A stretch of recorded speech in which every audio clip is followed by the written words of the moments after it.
Welcome to the third and the last part of restrictive lung diseases, where we have seen the coal workers' pneumoconiosis.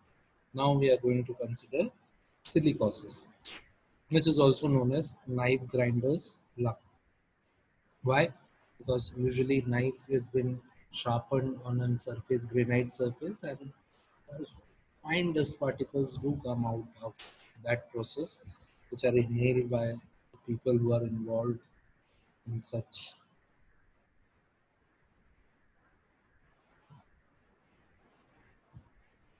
The particle involved in silicosis is silica, which is silicon dioxide. This, this type of disease is caused by inhalation of crystalline silica, which presents after decades of exposure. It is slowly progressing nodular fibrosing pneumoconiosis. So, as its name is quite suggestive, it needs a long period of exposure. Secondly, as it is slowly progressing, and it will obviously involve fibrosis. So it is a fibrosing pneumoconiosis. Now, acute silicosis, what happens when heavy exposure over months or to few years has been occurred, and generalized accumulation of lipoproteinaceous material occurs within the alveoli, which is morphologically identical to alveolar proteinosis.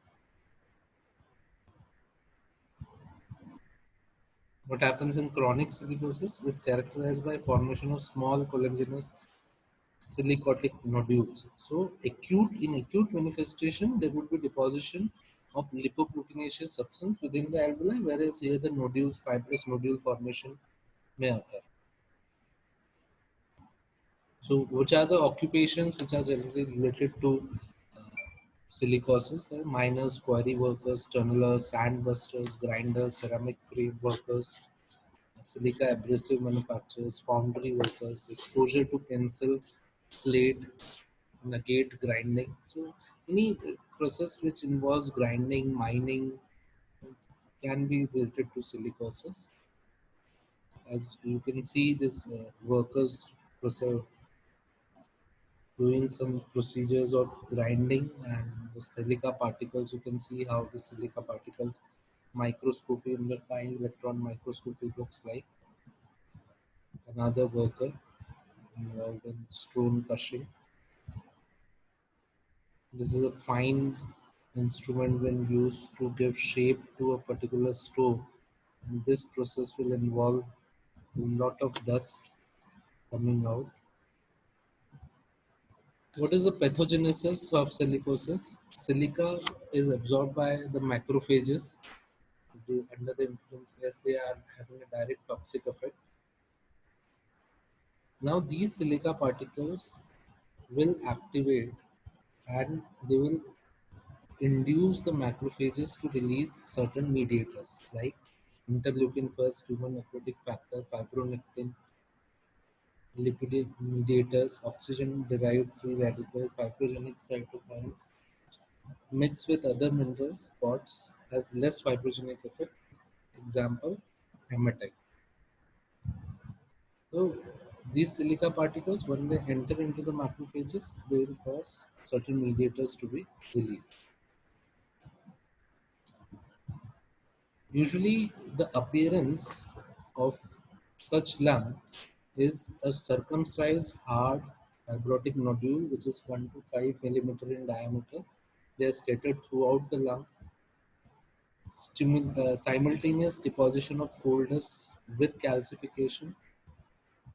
The pleura becomes thickened, adherent to chest wall. Similar nodules can be seen in lymph nodes and pleura.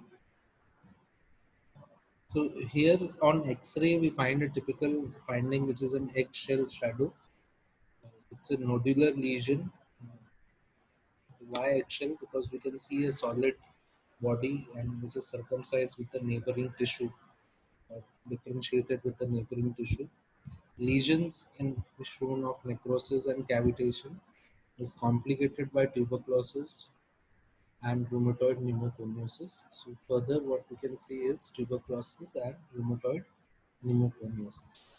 So this is an X-ray again showing pneumoconiosis. This particular is the silicosis types. As we have uh, said about the eggshell calcification, please note in the right lung, as you can see, uh,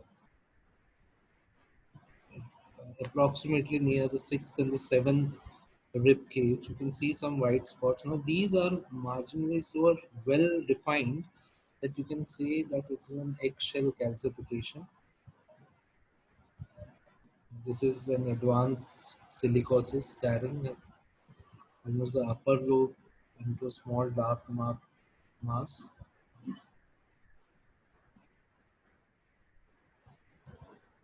Clinical features, usually they are asymptomatic. They is usually found by the routine chest X-ray. X-ray with fine nodularity in upper zones. Pulmonary function are usually normal or mildly affected. They are slow to kill, but impaired pulmonary function severely limits their activity, and they might also cause some complication like tuberculosis and rheumatoid arthritis, or may also lead into neoplasia. Okay, thank you.